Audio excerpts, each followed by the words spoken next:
of me? Do I feel lucky? Well, do you, punk? Good morning, Vietnam! I love the smell of napalm in the morning. You're gonna need a bigger boat. I feel the need for speed. I wish I knew how to quit you. Love means never having to say you're sorry. You do? You'll shoot your eye out, kid. What up, film fans? Happy Tuesday. Welcome to episode 310. Welcome to Priscilla, and welcome to a brand new episode of the Cine-Men Movie Podcast. I'm one of your hosts, Juan, and I'm joined by the cast, the crew, the other host, Jay. Jay, how you doing? I'm doing pretty well. It's been a while. Had some internet connection problems going on over here. Been a little bit, man. Is it hot as hell where you're at as well? It's humid as shit. Man. Hopefully a few more We had a weeks. thunderstorm last night, and it was savage. It was a savage storm. Everybody cool, calm, collected over there at least. Mm-hmm. So usually when it's that hot outside and it rains like that, it just like steams us. It steam cooks us. That's exactly how it feels here today. Man, so hopefully we just have a few more weeks of it, man. We're already in the middle of August. Just 2 more episodes of August after this. It's hard to believe that summer is almost over. I know I got a big party coming up in a couple of weeks. I'm going to Rocklahoma. Man, I saw the lineup. Rocklahoma looks like a pretty good show this year. Yeah, Avenged Sevenfold, Evanescence, Disturbed, and Slipknot. Nice. Yeah, so you'll be there all Friday, Saturday, Sunday, Monday? No, we leave on Tuesday afternoon or Wednesday morning. Nice. Because they have stuff that like pre-show shit on Wednesday and Thursday. That's free. Wow, that's cool. It's pretty cool, man. So it's safe to say that this or next week might be your last episode for a few more weeks. No, I'll be back. Go join it up. If you guys did not join us last week, we talked about the September lineup, the rest of August. So it looks like it's going to be a fun few weeks. Why don't you refresh that September lineup if you can?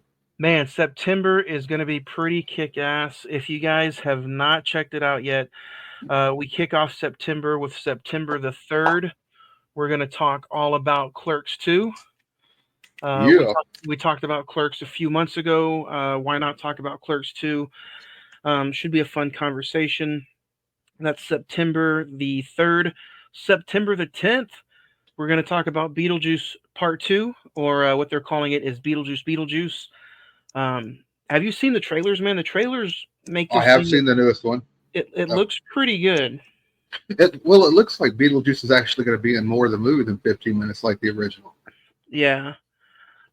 Almost like some of the comedy they showed off early kind of reminds me of the animated series. Yeah, I used to watch the hell out of the animated series. Did you get the same vibe? Oh, yeah. I thought it was the little headed guy. Oh, yeah. That shit.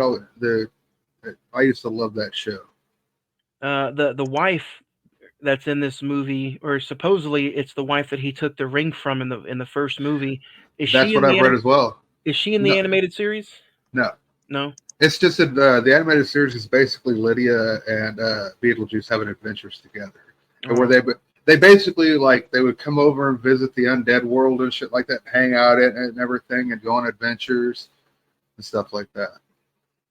I got to see the trailer on the big screen this past weekend, and it looked really, really good. So I'm excited. That's September 13th. We'll talk Beetlejuice. September 20th. Everybody's talking about it, so we might as well too. Furiosa. Oh, I've seen it opening weekend. It looks pretty good. So I'm a little excited. I'm a little down that I didn't get to see it opening week, but hopefully it'll make for a fun conversation. And then we kick off, or we end September. We close out September. There you go, with Long Legs. I saw this in the theater last week, and this movie is creepy as shit. Nicolas Cage deserves some kind of recognition. I don't care what it is, even if it's a nomination, dude. He made this movie super, super and it kind of, the whole setup and the whole, everything reminds you of Seven with Brad Pitt, if you've seen that movie. Sure have. So it's got super creepy detective vibes. There's a cool backstory to it. And then Nicolas Cage, every time he's on screen, is just super, super creepy. So That'll push into our October month. So yeah, September looks pretty good. We only have 2 more episodes after today of A24, which today's movie didn't even feel like an A24 movie. So it should be pretty fun to get into that conversation about Priscilla. If you guys didn't check out our conversation last week, we literally, me and Edward, had a Civil War about Civil War. Go check out last week's episode. You can find the links anywhere that you see the social media here.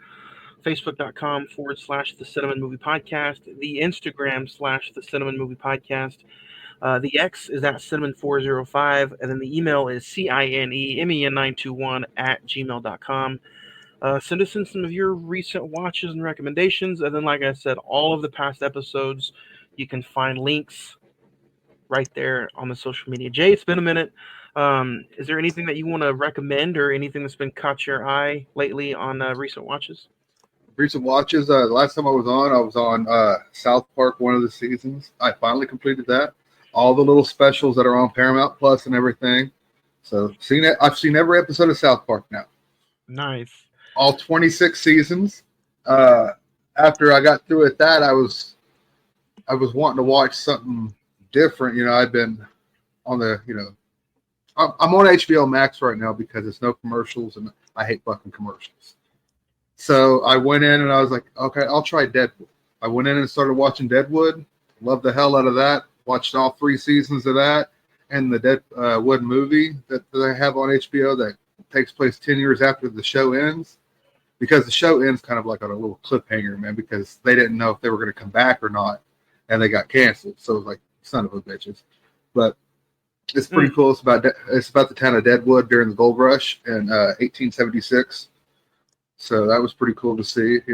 Just seeing some of the stuff that they had as far as technology and shit like that, and it was cool to see it from that aspect.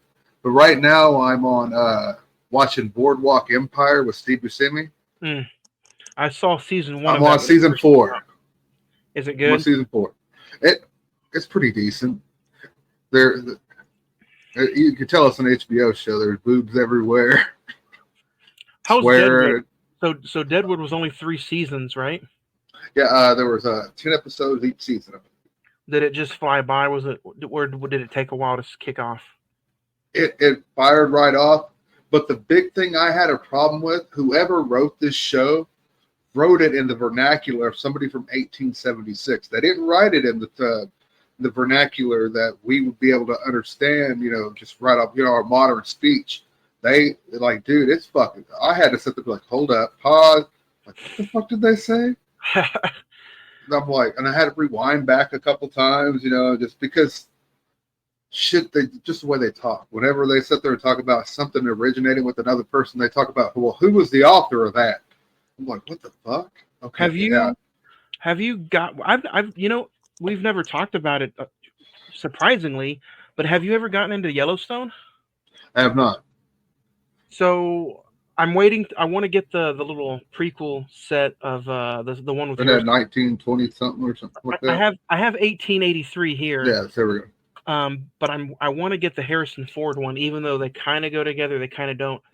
Out of the 6 seasons that are out, I've seen 4 of Yellowstone, and man, they're phenomenal. Episode 1, season 1 is like the length of a movie. You got to kind of get past that first episode, but I would kind of like to see and hear your thoughts on that, or initially, if you can get time to sit down and start that at least. What's it streaming on? I have a couple in mind that I want to watch, like The Boys. I started season 1 of that. What else? Where's it at? Yellowstone is on Peacock. Shit, commercials. Yeah. It might be on Paramount Plus too if you have that. There's commercials on there as well. But yeah, and unfortunately, but I'll end up watching some. Because I got a season and a half left to go. Because there's 12 episodes in season 4 and 6 or 8 in season 5 of Boardwalk Empire. I'm done. I picked up the complete series, even though it's on Max, I know, but I picked up the complete series of Game of Thrones, and I somebody was selling it on Marketplace for like only $35-$40, and I was like, hell yeah, let me snag that. So I snagged it. Nothing's wrong with it. It looks good. So I'm going to try to get back in the Game of Thrones era too, because I've only seen the first 3 seasons. Well, see, that's where I made it at before, and I got not that I got bored with it, but I was just like, I can't no more. And I just, it's not that it's a bad show. I've seen it all the way through once before. It's cool until a little bit towards the end, but other than that, I enjoyed it. So, what about you? What have you been watching? I've seen your Facebook post that you've been watching some decent shit. Yeah, man, check it out. If you guys, like I said, if you guys want to check out some recent watches or recommendations, it's on the Facebook or it's on the Instagram. It's Instagram all/1 word Cine-Men Movie Podcast. So go check it out. I've been on vacation, so I've been able to just dive into a lot of shit lately. I went through the entire Alien franchise, getting ready for this weekend with Alien Romulus. Romulus. Yeah, and man, I'm excited for the new film, but the last, like I said, the first 3 Alien movies are decent. The first 2 are amazing. But Prometheus, man, I don't know if it's been a while since you've seen him, but Prometheus and Alien Covenant, they're just so slow burn of a films, towards like nothing happens the first hour and 20 minutes.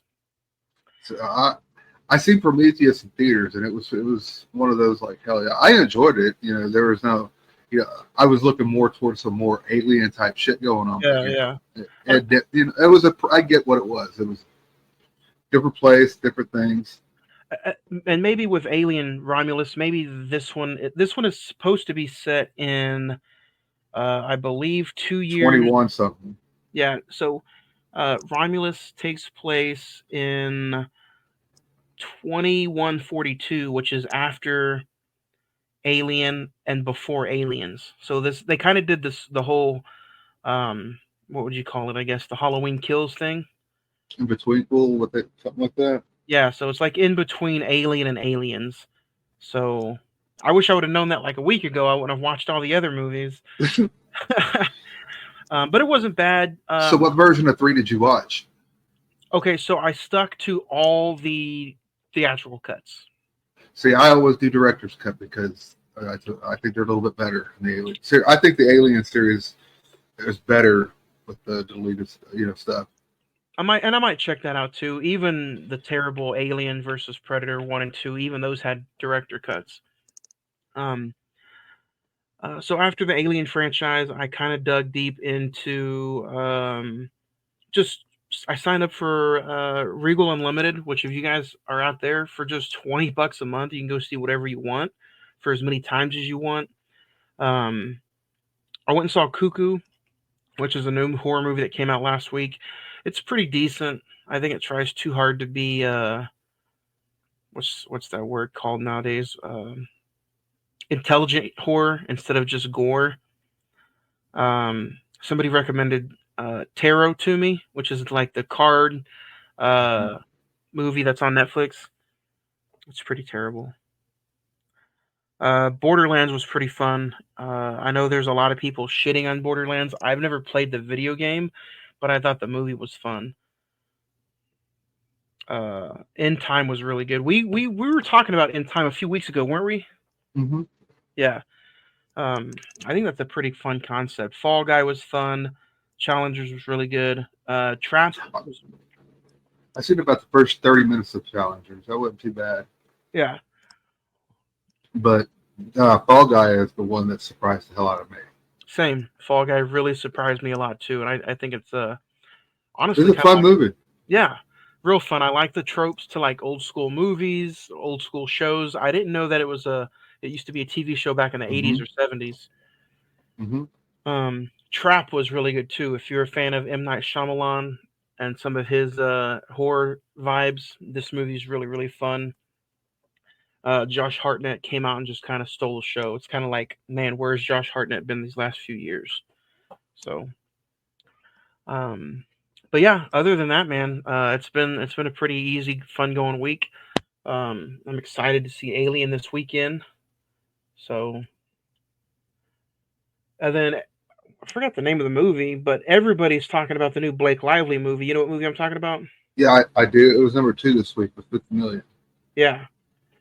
They Yeah, it number two, man. But it's every theater I went to, the place was packed for that movie. Deadpool crossed $1 billion domestic or globally. It's so far it's on track to make $500 million here in America alone. That's insane. It's at 493 million right now. Another little bit of movie news. I don't know if you've seen it. It littered my Facebook timeline after it happened, but D23. Did you see any of the stuff that came out from D23? I did. You got stuff like, go ahead. Toy Story 5. Woody's in there. Like, what the hell's up with that? Woody left in the last movie. What's going on? Yeah. Incredibles 3. Have you seen the trailer for the Captain America movie where they showed Red Hulk? Yeah, I did see that trailer.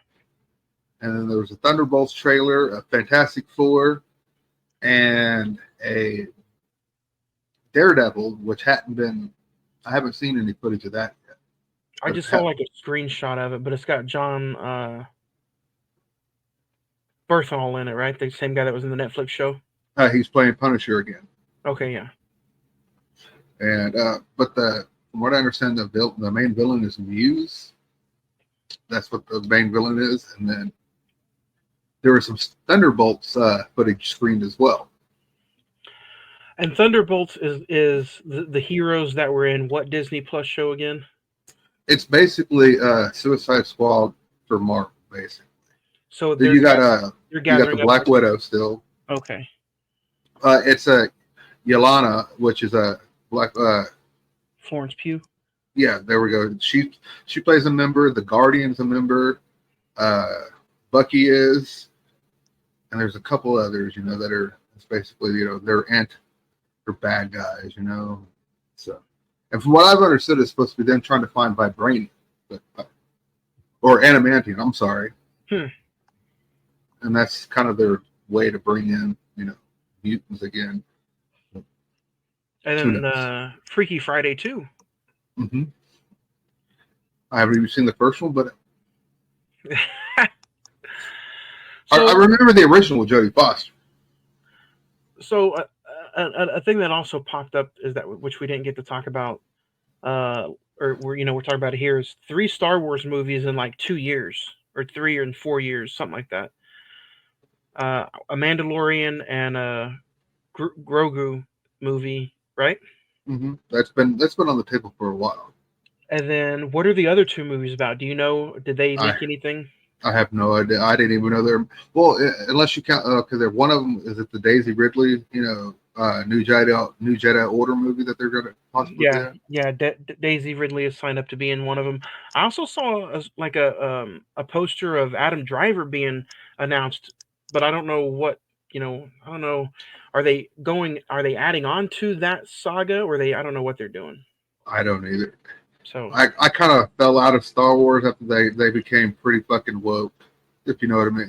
I don't know if you know what that means, but they just And plus, there's stories that it's like nobody's even fucking trying. Like, Mandalorian was cool, but some of the other stuff was just like, you guys didn't even put no fucking thought in this. Yeah.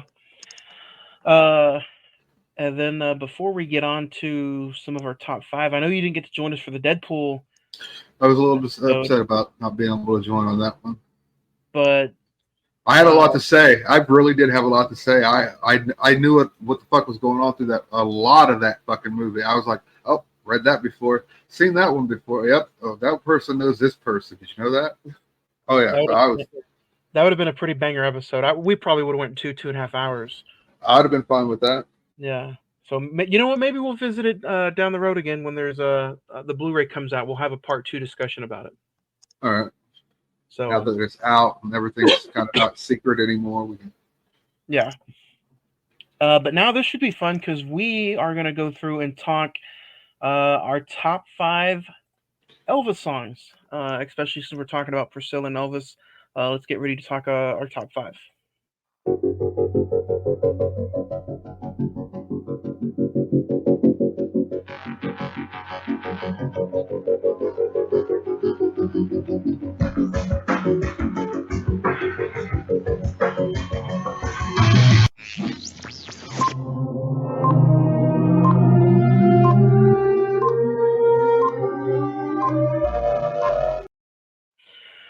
So we're talking top 5 Elvis songs, whether there's meaning behind them or not.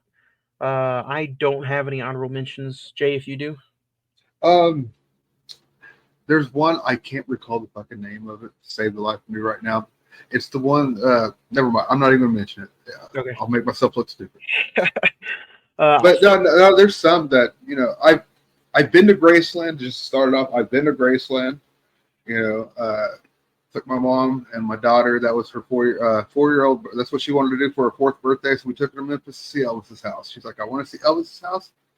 What do you do for your kids? You take them where they want to go. Yep. So we did that, and leading up to that trip and everything, we Elvised it out. Like any trip we took, any car ride, anything. It was always on. We had Sirius Radio at the time, and it was always on the Elvis channel. So, we always listened to that because they broadcast it out of Graceland. Like you could sit there and have lunch at Graceland, and you can hear the Elvis radio station playing in the background. Oh wow! And then it's just that growing up in our family. I don't know about you. Elvis and Priscilla were looked at as royalty, but that was in our family. They were looked up to in our family.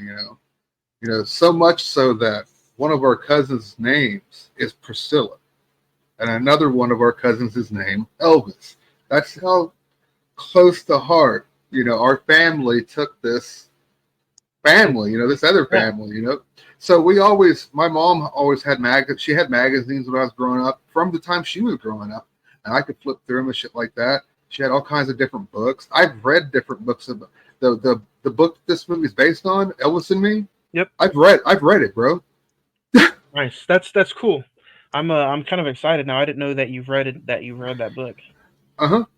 So it was made into a made-for-TV movie in the late 80s, maybe, called Elvis. It was called Elvis and Me. It was for ABC or CBS, Sunday Night at the Movies. Dang. I think it was a 1 or 2-parter. I can't remember. Right. So yeah, I have the internet. Let's kind of hang out and talk about the songs. And these songs, to me, like you said, there's only one on here that's kind of sentimental. Everything else I've kind of like sheared away from some of his like downright real popular songs, and I've kind of like just these are my 5 that I really enjoy just listening to, whether I know that it's Elvis or not. I'm like, man, that's just a really good song. When you told me you want to do a top 5 Elvis song list, I was like, all right, do you want to do his country songs? Do you want to do his gospel songs? Do you want to do his rock and roll songs? Or we just overall in it? Yeah, we're overall in it, man.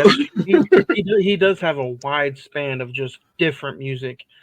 And I think, I don't know. I didn't. I'm glad you brought that up because I didn't really go through and like, hey, is this? I just picked the 5 that's on my most listened to on my playlist. So I'll start. Number 5 for me is "In the Ghetto." Dude, shit, I forgot about that song. Yeah, that's an honorable mention then for me. Oh, bro, I love that song. Yep, just how slow and how kind of like I said, a lot of these are going to be. It's a story-based song. It's a story. It's a structured song, like a story. It's a loop, which I love. So, like I said, only one of these are sentimental and have like backstory. Other than that, I just picked on what was mostly played in my playlist. So, number 5 for you. Can't Help Falling in Love. It's a good one. I know it's from a movie. I think it's Blue Hawaii. I want to say. I think that's where it's from, and he's singing it with Angela Lansbury. Yep. So it's a real good song. Number 4, I went with Unchained Melody. I don't think he was the originator of this song. He was not. He just gave his own rendition. Yep, and I loved his rendition. I think the other versions of this song is played by like with multiple people. I think he's one of the only ones who did the it. Righteous Brothers is a very good version. It's kind of hard to top that one, but Elvis holds his own. Yeah, his sounds different. He makes the song his own, and when it was in the movie, the way the first Elvis movie ended with Tom Hanks, that's how the movie kind of ended with this song, and I'm like, man, that's a pretty epic way to end the movie. So number 4 is Unchained Melody. My number 4, Suspicious Minds. That song's about cheating, like straight up. It's like, You know, I'm like, holy shit. Yeah. You know, it's a song from the was it 70s? Yeah, that's about having a suspicion on your mind that your partner's cheating on you. It's like, oh shit. And it's a fucking kick-ass song too. It has that just the guitar in it. I've seen Elvis in concert live. No, Oh, I have wow. never. No. Hold on. Oh, okay. I was dead. I was alive before he was dead. You know, I wasn't alive before he was dead. You know what I mean? Right. That's okay. That's true. My bad. He died in 77. I was born in 82. Oof. But it's called Elvis Live in Concert, and it's from his Las Vegas stay at I can't remember fucking where he played at. When he was there for months, right? Yeah, they did a film of it, and him getting down to Suspicious Minds. Holy shit, bro! You know that motherfucker takes you on a ride. The lighting, the moves, like you need to see that movie. It's about an hour and 45 minutes of just Elvis fucking being a pimp for an hour and 45 minutes. I mean, Like straight up, like he's sitting there like making out with chicks in the audience and shit. There's just one section where the band plays and he goes out and makes out with everybody in the fucking audience. So yeah, Suspicious Minds. That's my number 4. Number 3 for me is "Don't Be Cruel." Not a bad one. That's a pretty good one. Yeah. That's again. That's an early one. Yeah, a lot of them too that I picked, I feel like are really, really slow songs. I don't think I have any super. Don't Be Cruel is pretty upbeat. I think that might be the only one I have. But yeah, "Don't Be Cruel" is that's the Teddy Bear song. No. Teddy Bear and Don't Be Cruel, 2 different songs. My bad. Hey, we're gonna have to. Your mom would have fun sitting there listening to some Elvis with us. She watched the movie today. So The Priscilla one? Yeah. I'll have to ask what she thinks when we get into there. But yeah, that's number 3 for me is "Don't Be Cruel." What's number 3 for you? Elvis's version of My Way. The Sinatra song? Yes. The way he just sits there, his voice is so captivating in that song. You know, it is very, very fucking haunting. I've always loved that song. My mom, when I was growing up, listening to 50s and 60s music on the radio and shit like that. We used to listen to the oldies station on the radio station. So I know a bunch of fucking different old school songs like that. You know, it brings me joy to hear those type of songs. And this was, I think we both can agree on if it's on a random station and an Elvis song plays. To me personally, I can't skip it. I got to listen through it. Well, there's probably a 90% chance we know it word for word too, or at least me. I don't know about you. It's been a minute, but yeah.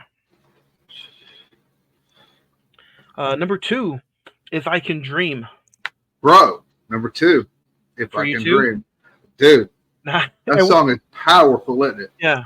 And we didn't talk about this list either before we came on, so. He sang it at the 68 comeback special. Yep. It was in remembrance of Martin Luther King and Robert Kennedy. He wanted to sit there and, honor their memory and shit. So that's what he's saying. They want him, that entire, you've seen the movie, but that entire 68 special was supposed to be a Christmas special. Yep. And they wanted at least that last song to be a Christmas song, since Elvis basically was like, I'm not singing any fucking Christmas songs. So, Colonel was like, the last song has to be a Christmas song, E. And he was like, no, fuck you. I'm going to sing what I want. And so he went out there and gave this powerful, powerful performance of "If I Can Dream." And it was like, holy shit, man. Dude, every time I see him perform that, have you only seen the movie version? I've seen a YouTube. I don't know. I didn't see like the whole special, but I've seen the YouTube version of that song where he sings it himself. Yeah, bro, just his emotion, the man sings it effortlessly. First of all, like the words and the fucking just bravado that comes out of his mouth. It's like, holy fuck, bro, he's effortless. And then the way he sways his arms back and forth just to get that there's something in his voice when he moves his arms up and down. Dude, it's a powerful, powerful performance. And we talked about it because we talked about Elvis when it first came out back in the day a few years ago, and like even in the movie version, like you can sit there and look like, man, I think some of those performances that Austin Butler did as Elvis won him or got him at least nominated. I think he should have won the Academy Award for that. Oh, Academy loves fucking biography bait. You know Yeah. they do. But If I Could Dream is my number 2 and your number 2. So Yep. Number 1 for me is, you mentioned it earlier, Can't Help Falling in Love. And it's Elvis's version, of course, but whenever I hear that song performed by anybody else, or even just in a movie or in a scene, like that song is just nonstop, like amazing, beautiful. It's just, it's it for me. So, yeah, but Elvis's version is definitely the definitive version for me. my number 1, I hope you've heard it. If you haven't, you need to go out and listen to it like right away. It's a beautiful fucking song. It's called American Trilogy. I've seen it, but I don't think I've heard it all. I have a story that goes along with American Trilogy for it being my number 1 favorite. Besides, how you get all of Elvis's different styles. You get all kinds of Elvis in this song. But the story I have is whenever me and my family went to Graceland and my daughter, we were in Elvis's trophy room, and they had a recording of his concert on a TV in there next to one of his costumes, the costume he wore at that concert. And my daughter's sitting there looking at the show or the TV, looking at the costume, like, Dad, he's wearing the same costume. I was like, I know, right? So we go walking around, and next thing I look down, and my daughter's singing this fucking song, word for word. At 4 years old, bro. 4 years old. And Elvis's trophy room, me and my mom stop and just sit there and listen. She gets a small applause from everybody after the song's finished. She belts out the entire fucking thing, bro. No, didn't care for one bit in the world, bro. But Sam Stackhouse's wedding, we sang this song after he got married. All the groomsmen, all the best man, everybody. We all got out in the middle of the fucking floor and sang this song, dude. And fucking pretended we were all Elvis. Nice. So, yeah, this song, number 1 for me. Awesome. I'll give it a listen after the episode. That's a pretty fun list. Oh, yeah. So if you guys want to email or send in some comments or messages, hit us up. Let us know your top 5, or even if it's just your favorite. You don't have to do a whole top 5. Let us know your favorite Elvis song, and we'll talk about it on air next week. Before we get into the movie, I'm going to go grab another beer if you can keep us rolling. We can. Awesome.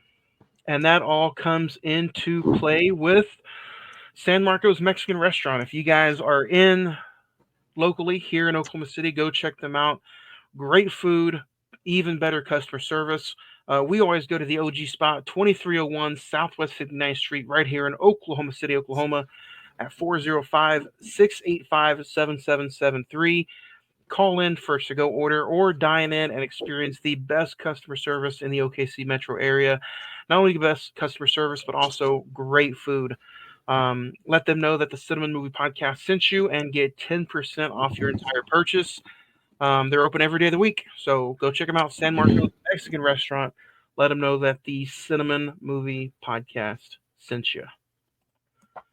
So, but as we are getting ready to get into today's episode, A24 month continues. Last week we talked Civil War. Today is Priscilla.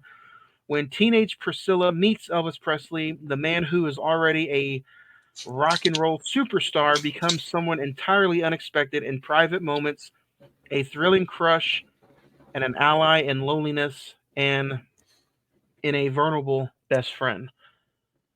So this movie is starring Kaylee Spaney. We talked about her last week. Jacob Elodie? I don't want to mess up his name. Written by Priscilla Presley, based off of the book Elvis and Me, and directed by Sofia Coppola. It was written by Sofia Coppola as well. So, should be pretty interesting to get some thoughts on this. If you guys want to check it out, follow along with us. We are 35 minutes into the episode. It's streaming on Max right now. Or if you want to just listen to the conversation, maybe the conversation will make you want to go check out this movie. Um, so yeah, when I first saw this movie, I kind of dug into it before even checking it out. Um, and I didn't know this is like my third or fourth time watch. By the way, was this your first time? Like I said, getting ready for the episode. It was. So, but you have read the book, so you kind of knew what you were already getting into. When I Mhm. first watched it, I didn't know what I was getting into. I was like, man, why are they just now coming out with this? The Tom Hanks movie came out like a year prior, 2 years prior. Completely different story, completely different tale of the tale. Almost to where the daughter, Lisa Marie Presley, I heard, did not want this movie to make theaters. Well, it was kind of hard for that to happen when her mom was an executive producer of it, Yeah, and it was based off her book. yeah. She also did not. I don't know if she. I guess she owns the rights to his music, or did own rights to his music, but she didn't allow the movie to use any of his original music whatsoever. So Jeez. I think there's only one Elvis song in the movie, and other than that, she did not allow the director any chance at the music. So I kind of wonder, maybe you have some extra thoughts on this. I always thought maybe it's just the way the book and the movie portrayed her dad, but is that Mhm. the reason why she probably didn't want this movie to come out? It made her dad look unfavorably. You got to remember Elvis Presley Enterprises is a very, very, very big company, dude. Like seriously, you need to look up Graceland Complex. But it's just not Elvis's house anymore. Yeah. You know, seriously, like they're what you can go see Elvis's jet that he flew around, his private jet, Lisa Marie. There, the last time when I was there in 2012, that was 12 years ago. They were trying to buy up all the land around Graceland, which meant everybody's houses, uh, businesses, everything, so they could tear everything down and build a small amusement park, a few hotels, and some other shit there. Like they wanted to turn this into Elvis land, basically. So there was just too much money to make him look bad. You know what I mean? Right. But you gotta knock off, or at least give some kind of flowers, I guess, to the director and Priscilla for wanting this story, the book, and then later on the movie to come out. And if I think even if you're a huge Elvis fan, you can still enjoy this movie. Well, Uh, even if you're an Elvis fan, you knew the story. yeah, Basically, if you followed Elvis from his beginnings to now, you knew the story. Because, like I said, this isn't the first time that Elvis and Me had been turned into a movie. Like I said, it was an ABC or CBS Night at the movie back in the late '80s. with and man, I think right after this movie came out, or the first Elvis movie with Tom Hanks came out, Lisa Marie passed away, I believe. Mm-hmm. But Priscilla is still alive. Oh yeah. Which is insane to me that there's just like life is just so funny. It's like Sofia Coppola directing this movie. She's also like she's the cousin of Nicolas Cage, who Nicolas Cage once was married to Lisa Marie Presley, right? Mm-hmm. Because he was a huge Elvis fan. Yeah, and it's like, man, this is it's pretty neat little triangle. Anyway, the first time watching the movie, you knew the story. What did you think of the cast? What'd you think of the guy who portrayed Elvis? Oh God. Terrible. Oh yeah. Silhouette wise, from afar, yes, he had the Elvis kind of silhouette. But as far as when they went to close-ups, oh no, nope. There was nothing resembling Elvis there at all. You know, there was nothing there. The voice was all right, but no. Which I enjoyed just because I didn't want, at least for me, I'm like, okay, like Kaylee, She was gorgeous, right? But I'm glad how they didn't pick somebody to overshadow her, because this was a Priscilla. They tried to make her the main star, the main focus. Well, I get that being her the main star and everything like that, but Homeboy should at least look like Elvis. You know, a little bit prosthetic, something shit. Yeah, That's just my opinion. he's pretty young too. He is 97, so that makes him almost 30. So he's like 20. I can't Yeah, do math right now. I'm kind of drunk. but yeah, I mean, and I got the same feeling when I first seen it, or when I first saw the trailers. I was like, that is not Elvis, especially just now. Looking at like Austin Butler and how Exactly. That's they the hit whole they point. yeah, they They hit the had time nail to on the make it spot. better. Yeah, They had time to make it get it better. Elvis. Hell, I would have been grateful if they'd have just paid Austin Butler some more money and been like, "Here, you're our Elvis too." yeah, and we'll talk about that because currently on IMDb it's at a 6.5. Rotten Tomatoes is 84%. Metascore is 79. And the Letterboxd is 3.6 out of 5. The budget was only 20 million, and it grossed 33 million at the box office. It's a good looking film for 30 million or 20 million. Yeah, and the release date was October 27th of last year, 2023. So, and yeah, I mean, if they could, I bet they would probably fit Austin Butler into the budget somehow. But let's talk about Kaylee as Priscilla. She was 18, or no, she was 17 when the film started shooting, and 18 whenever it finished. I think she portrays Priscilla to the perfect almost. What do you think?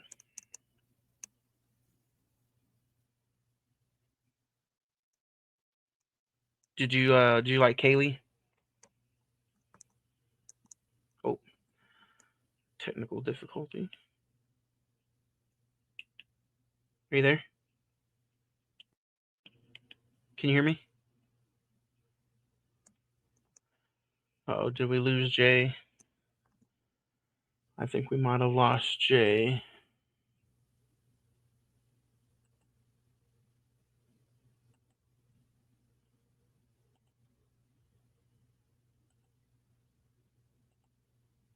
Can you hear me?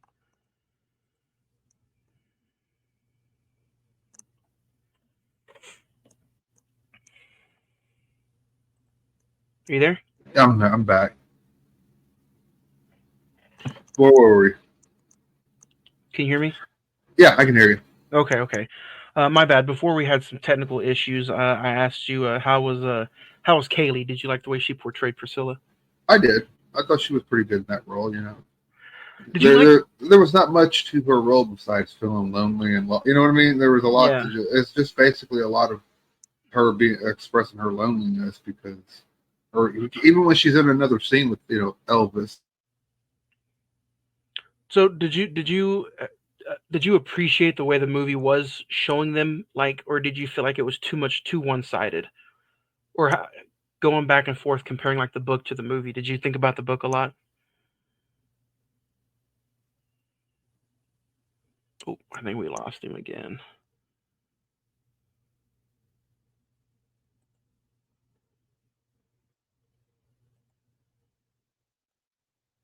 Are we there?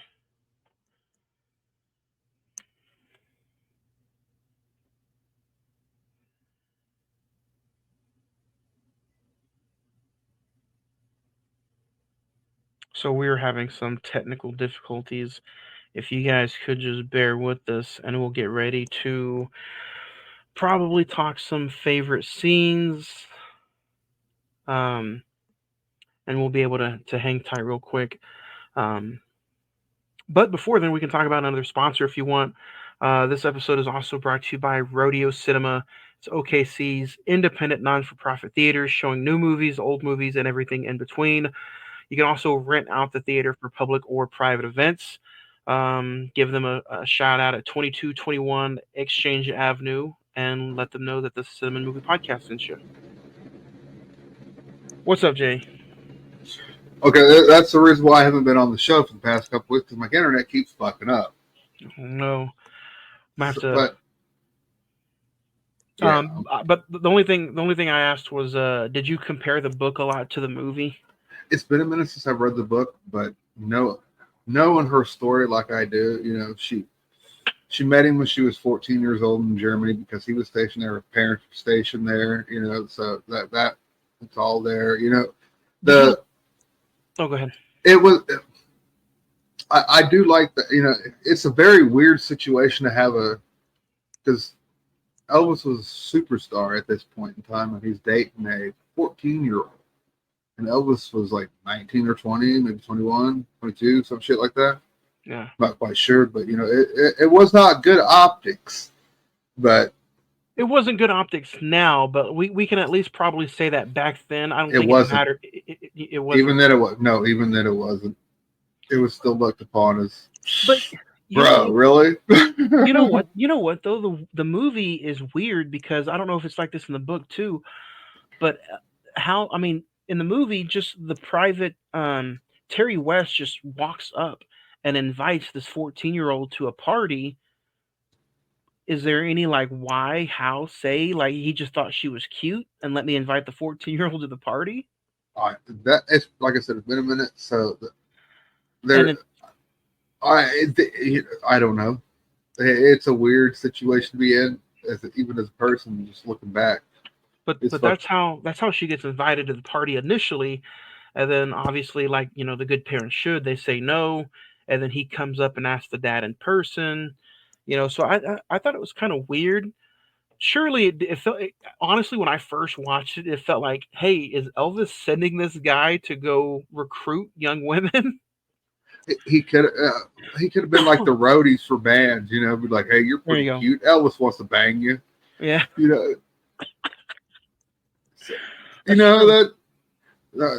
Well, there's even other reports that the colonel had to sit there and tell Elvis to watch who he's fucking around with when he goes to different places because Elvis was choosing them kind of young. Mm. He's always, I guess it was always his thing, he either banged them young and he was always banging his co-stars. Let's talk about that. I like how they introduced and talked about the co-star who she kind of rambled the situation in between Priscilla and Elvis, which is Anne and Margaret. Anne Margaret, who my first introduction to her, she was the redheaded neighbor from Grumpy Old Men with Walter Matthau. But I remember from Big of Las Vegas. Okay. And it's funny that those two fight over her in that movie, and I'm like, hey, that's funny. Because all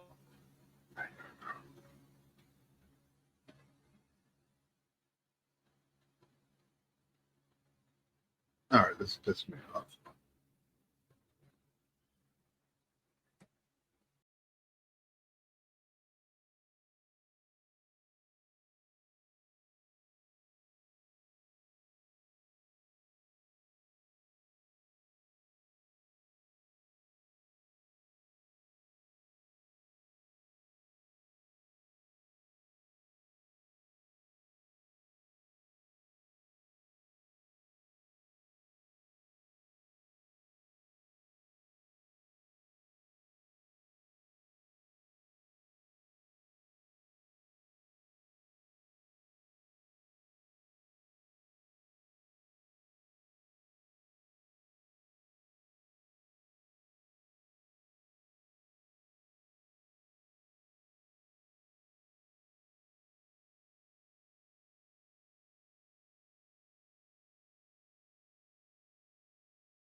Hello, hello. Complete disaster. I lost internet. You lost power. Man, it's like somebody's not wanting this movie to be talked about. It's the Elvis Coalition. Man, this happened one time too when we were talking about aliens and the government when we were talking about Nope a few years ago. Sorry Hey, for the 10-minute delay. something like that. We both just lost our shit. King. But I guess they say anything can happen live, right? That's what I get for trying to live stream. Yep. But anyway, we're here, we're back. Let's talk a little bit about our favorite scenes before something else bad happens. One thing I did want to ask you before, like I said, uh, did you dislike how they kind of showed too much negativity on the couple? Would you have liked to see a little 50-50 balance? To me, there was too much. Too much It was. negativity? I agree. Yeah, there was more. Elvis is abusive and he slams shit. I'm like, okay, what? Okay, so it was just basically to me it was like a Cliff's Notes versions of her life, and it wasn't even a big good Cliff's Note because again they just skipped around. They didn't. There was no. I don't know.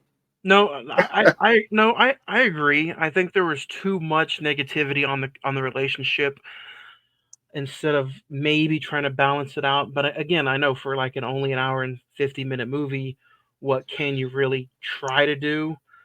I now this is I don't want to be bashed for anything, but I did read that uh, there's some reviews out there saying that a female director who was 100% behind Priscilla didn't help any. I don't know if that's true or not, but um, Sofia Coppola has done some good movies before in the past, and this one is again reviews say it's highly rated. But do you think any of that comes to fruition too, or you know? I don't know. I just think it was just they only had so long to get across the point of view. Like the way I experienced it was that Elvis was this love struck guy, and then boom, who was an asshole for most of the movie. It was like, damn, was he really like that the entire time you were together, or what the fuck? Yeah. It's like Elvis couldn't have been that one. I get Elvis was probably secretive and shit like that he didn't want. He had his road life and he had his home life. He didn't. What I always interpreted as Elvis. This is the way, just knowing their story and everything the way I did, knowing his story, her story, is that Elvis wanted somebody he could put his trust in and not have to worry about whatever he says to that person.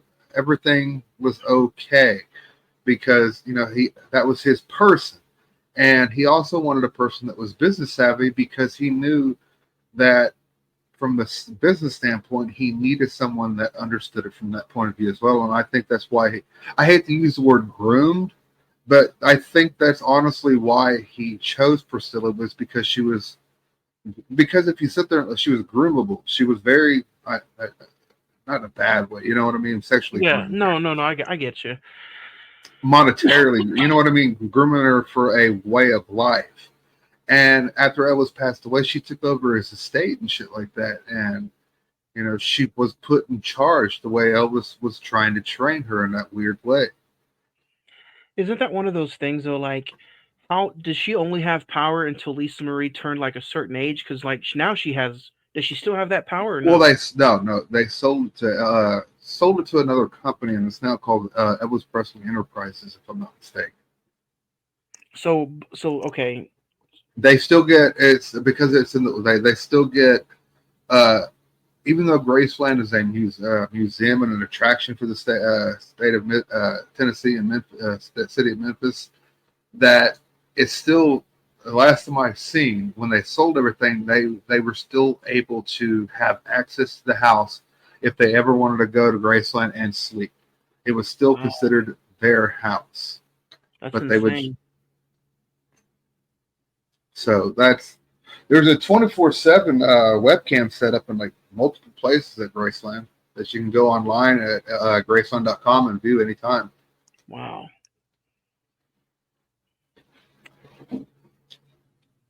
What about let's name some favorite scenes Um, I yeah. thought it did a good. I'm gonna say that it's not a complete scene. It's just the entire movie. I thought they'd done well with the time setting for the budget that they had. Oh Because it's yeah. pretty difficult to make a movie that's a time period piece. It's the 50s and shit like that, and 60s, mainly the 60s. But it is a very difficult thing to set up that look. Did I lose you again? No, I'm still here. Okay, I was about. And it's crazy with them filming in Toronto. Like they made a lot of stuff look like they were in Memphis, look like they were at Graceland. So for somebody who's been there, what did you think the cinematography of everything that made it look like Memphis? No, it looked like Elvis's house. Like I said, besides that being more updated with the shit they've added, the stuff that they've added here lately, to modernize it, make like roads and shit like that. His gravesite, because Elvis is buried at Graceland. So right by his pool, I don't know if you remember the scene where they're having the barbecue and you can see that white fence, and they're right behind that is where Elvis is buried at. Oh wow! So when you go visit Graceland, you can actually visit his actual gravesite. His gravesite, his grandmother's gravesite, and his twin brother's gravesite. His mom not buried there? And his mother, I'm sorry. Oh, and his okay. mother's there too. Wow. While Graceland was being turned into an attraction, a lot of Elvis's family lived there. His grandmother lived there until she was like 80 some odd years old, bro. It Well, says after that. it says it in the movie too. I never realized that his mom never met Priscilla. She passed away whenever When he was in Germany, Yeah. just not too long after he got through with basic training. Yeah. Are you a fan of the way this movie, like, they mention the Colonel, but there's like no really character who plays the Colonel in this movie? Were you okay with that?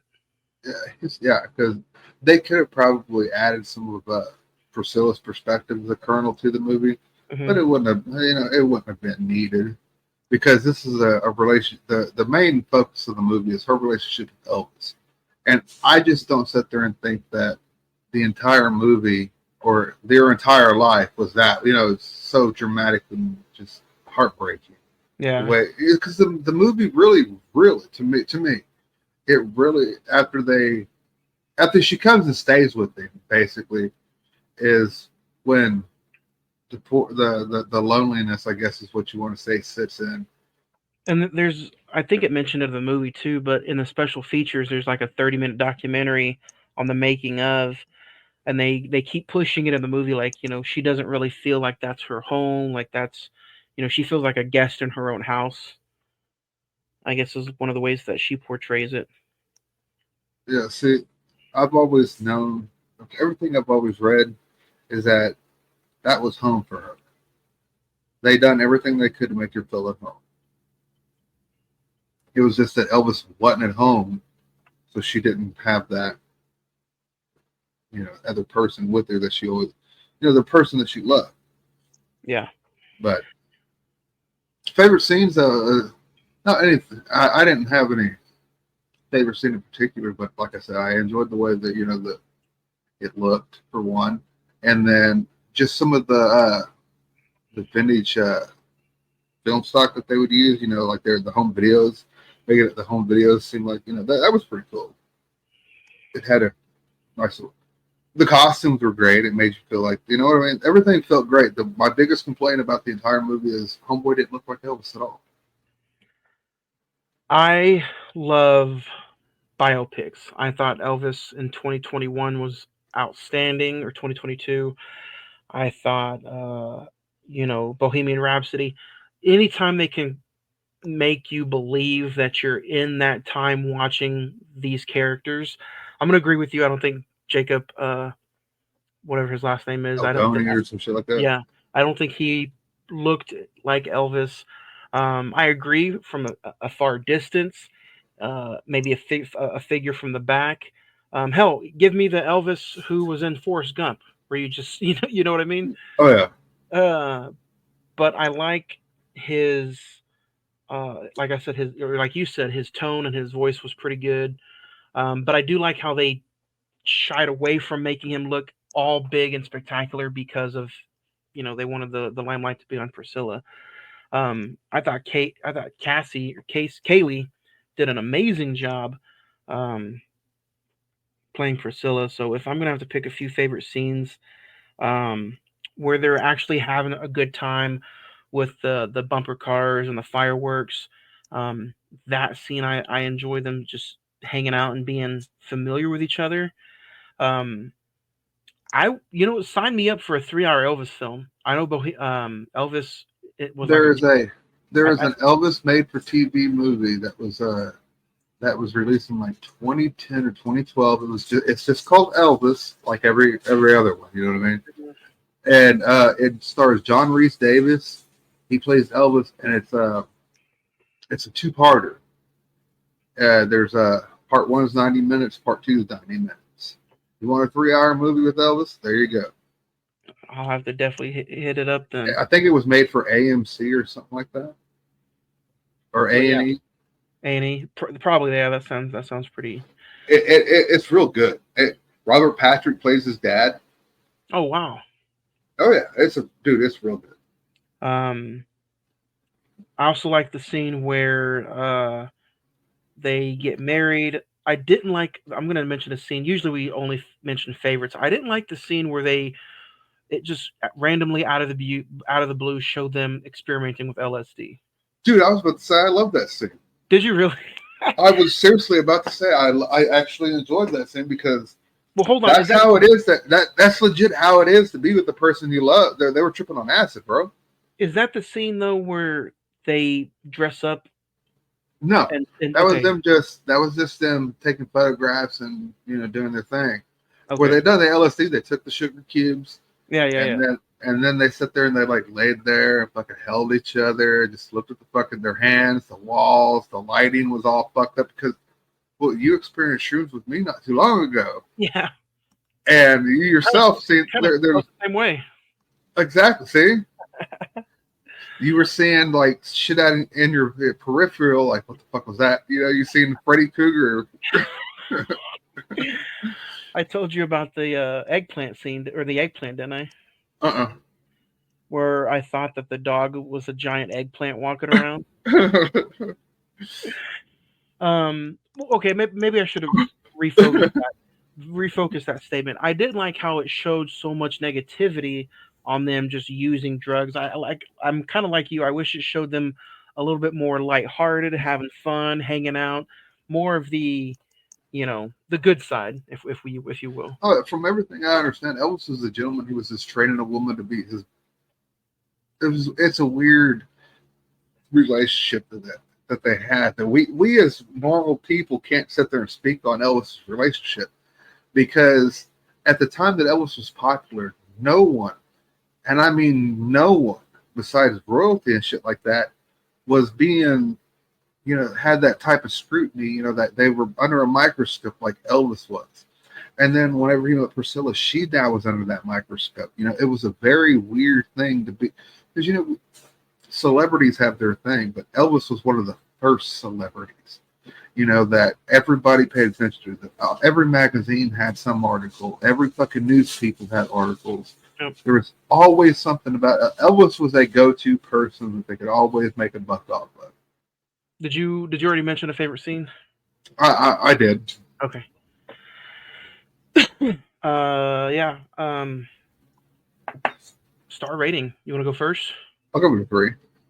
3. I'm right there with you. I was thinking 3.5, but I'm going to go with 3. Just because the second or third time around watching this movie, it didn't do anything extra for me. I kind of still had the same feeling at the end of each film. It kind of just abruptly ended. I do like the Dolly Parton song at the end, though. Oh, yeah. I Will Always With You. Yeah. I enjoyed the hell out of the song they picked for that because it really put a staple on probably the way she felt. Oh, well, that's the one thing that her and Elvis remained friends after they split. That was he was still worried about, it was the mother of his child. Yeah. you know, he always took care of her, even though she was married to another man. And they didn't really explain it in the movie, but she's sitting there at the end of the movie doing karate, right? Yeah. She gets married to that guy. She marries that guy. Mm. Her husband after Elvis was her karate instructor, bro. So, but I thought I do agree that her leaving to I Will Always Love You, leaving Elvis's the Graceland property was a very good, ending. Yeah. So yeah, if you guys want to go check it out, this episode was kind of all over the place. Technical difficulties out the ass. If you're listening to this, there shouldn't be that 10-minute pause. If you're watching this, though, thanks for joining us on Swap Productions YouTube channel. You can see me tomorrow night. We're going to talk about Trap over on Friday the 14th podcast. But next week, hopefully we don't have any interruptions next week. Next week, A24 month continues with Dream Scenario. Nicolas Cage, he is the man of your dreams. Jay, have you seen this yet? I have not yet. It's out there. I've only seen it once, but hopefully, we don't have any kind of interruptions next week. Next week we'll talk Dream Scenario, Nicolas Cage. It's always fun talking a Nicolas Cage movie. I don't know about you, but I don't think, I don't think anything different. So Nicolas Cage next week, Dream Scenario. Anything else you want to add to Priscilla before we jump out of here? No. All right, man. See you guys. We discussed enough. Yeah, well, we could. Thanks for everyone joining. We'll see you next week, episode 311, for another new episode of the Cine-Men Movie Podcast.